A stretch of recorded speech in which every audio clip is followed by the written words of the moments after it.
guys, I know a lot of you have real crap doors. I mean, look at these. And it might be the material's torn, the zippers are crappy, the windows are, you know, nasty, zippers, all this stuff. I mean, really doesn't get much worse than this. You can paint them, but that still leaves you with a crappy window. Or you can replace the skin. You can send it in, have it fixed. But the problem with that is the shipping to and from. Real expensive to ship these things. They're oversized.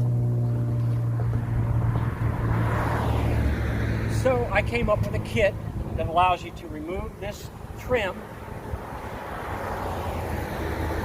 And I'm going to put a video together that shows you how to do it. Tear off the skin, put my new skin on, Velcro in place, and then rivet your door seal back on, which holds it all in place. Easy to do and a hell of a lot cheaper.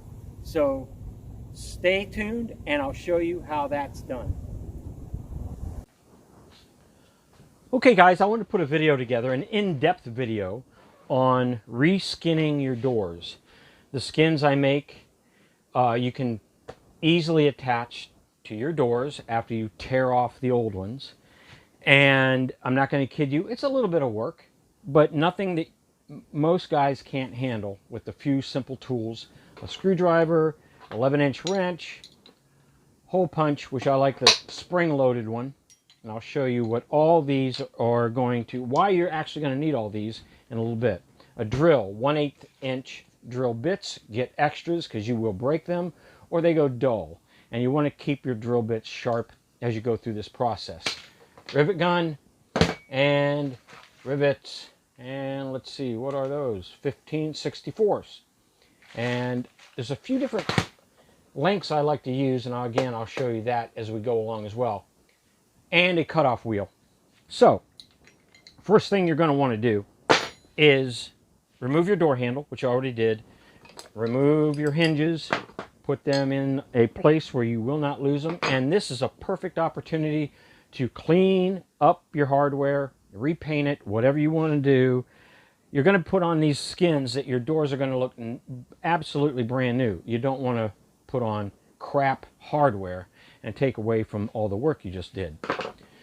Now, after you remove your hardware, the next thing you want to do is take off this rubber seal gasket that goes all the way around. Now, putting it back on is harder than taking it off. Lining up these holes can be a bit tricky. But in order to take it off, you just drill it out.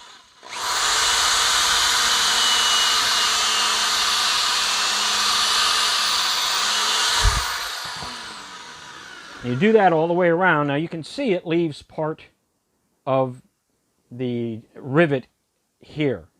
And that's why you need the cutoff wheel.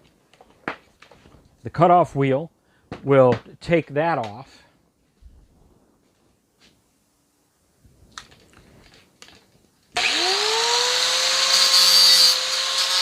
Take it off. All right. But now you're to the point where you still have the old rivet in there. That's why I like using this spring-loaded. Punch it in and make the hole nice and clean again so your new rivet goes in there without the debris blocking the hole. Okay? So you're going to do that all the way around and then soak your rubber in some soapy water. Get it all nice and cleaned up. Any tape or anything that's on these, that's a good time with some adhesive remover. Get them looking new again, okay? Now, I'm not going to bore you with that whole process. I'm going to go ahead and do that, and then we'll come back. Okay, I drilled it all the way around. Now you'll take off the gasket. And another thing I want to point out, when you're drilling down into that, be careful. Don't apply a lot of pressure. These are, for the most part, aluminum rivets. And they come out. I have run into some steel rivets that were replaced by somebody, probably other than the military. But they're easy to get off. But if you put too much pressure on, that drill bit could go one way or the other and, you know, hit your hand and screw things up. And you don't want to screw up the rubber either. So take your time. Pull it off. And then take the rubber and clean it up real nice. I'd like to soak mine in a bucket of soapy water, you know, overnight. Take a brush and go down inside it and get it real nice and clean. Okay? Now here again is where the cutoff wheel comes into play. Go all the way around, clean them all up. It doesn't matter if you go through the material because you're going to cut it off anyway. So go ahead and do that, and then take your whatever this thing's called again, center punch, and go in there and clean up the holes real nice. You can see I got nice clean hole. The new rivet's going to go in really nice. Okay.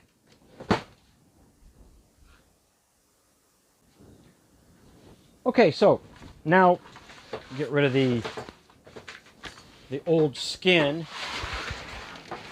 Throw that away. There's nothing on there you're going to need.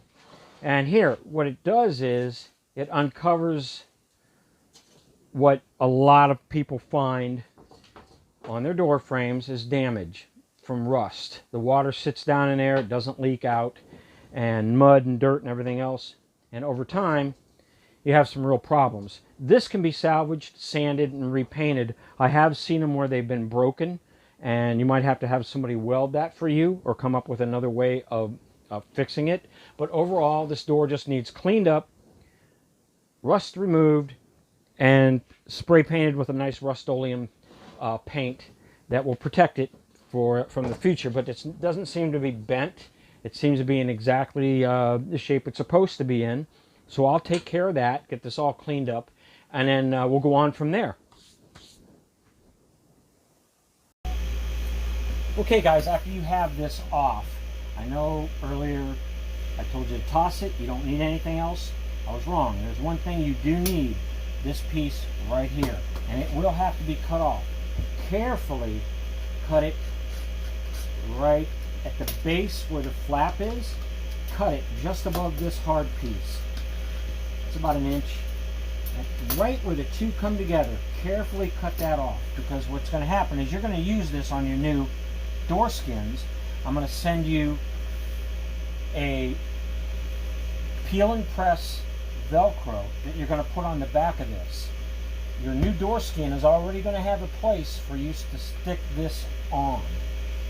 So if your door skin is black, your new one is black, and this is green, you can get duplicolor black and spray it black before you put it on, and that way it'll blend right in.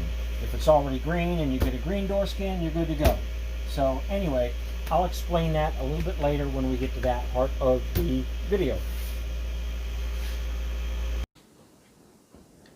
Okay guys, ahead of my door skin kit, the do-it-yourself door skin kit going out, ahead of that I wanted to get the video together to give you a little bit more information and a how-to on how it all comes together, because if it's something you can do, great. If it's something that you just think is a little beyond your skill set, then you can always send me your doors and I can do it for you. But having said that, we've discussed the shipping and how bad that is to, send those both ways. So with this, there'll be 4 of them rolled up together, and you're going to need your rubber from your existing door, nice and cleaned up. You're going to need this piece, which I showed you previously in a video, cut off and painted to the color door skin that you've decided to purchase. And you can do that at any time. All right, now all you need to do is unroll your door skin and grab your frame. Set your frame right on the door skin. And there's a hole right here is where the door handle goes. 2 here and 2 here for your hinges. You'll grab that piece that you took off your door and you're going to pop it on. There'll be a piece of Velcro already stitched on to your new door skin, and that piece will have the adjoining piece of Velcro on it. and you'll pull that off and put it on the piece that you saved. There you go. Now that's attached. Make sure your holes are still lined up, and then attach the Velcro all the way around the door. Pulling it tightly as you go around. This can be tweaked as you go around as well.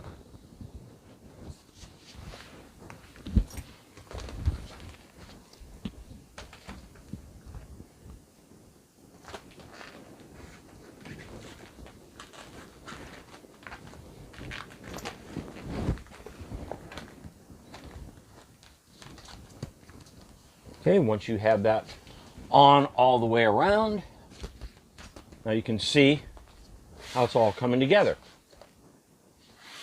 You practically have a brand new door. All right. Then the next thing you're going to want to do is put on your door seal. And the door seal starts and ends at the handle. So you're going to put this on, and right there you notice something. Always have the bulb facing in. Don't put it on backwards and realize it after the fact. Then you got to take it all back off again. That is not fun. So you're going to start by lining up this hole with the bottom hole. These two holes are pretty close together, just outside the door handle. You're going to rivet that into place and then work your way all around the door. Just sandwiches the material between the seal and the door frame. And you push it all the way on, all the way around, riveting it as you go, pulling it, and you need to pull it because you want it to end up in the same place you started without a gap. And the only way you're going to get to that point is by pulling it as you go.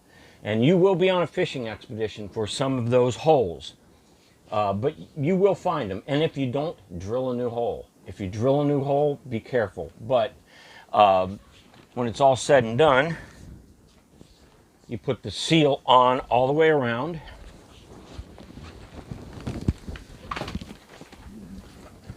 Table's a little tight here.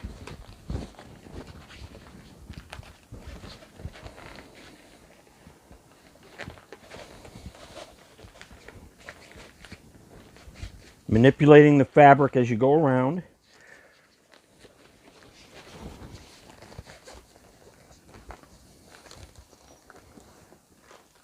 And here you can see I'm about an inch off, but had I taken my time and worked it and pulled it as I went around, they'd match right up perfect. Now after you get it to this point and it's all riveted into place, that's when you put on your hinges, your door handle. That's all self-explanatory. You're just going to go right through there and you're pretty much good to go. I will do these, the rear doors, tinted if you like, or all clear. And when it's all said and done, you got it on your truck, you've got brand new doors. So if you have any questions, please feel free to message me, reach out, and I'll be happy to talk you through it. A little closer images of something you have a question about, just let me know. I'll send it out to you. Thanks for watching, and I hope you like it.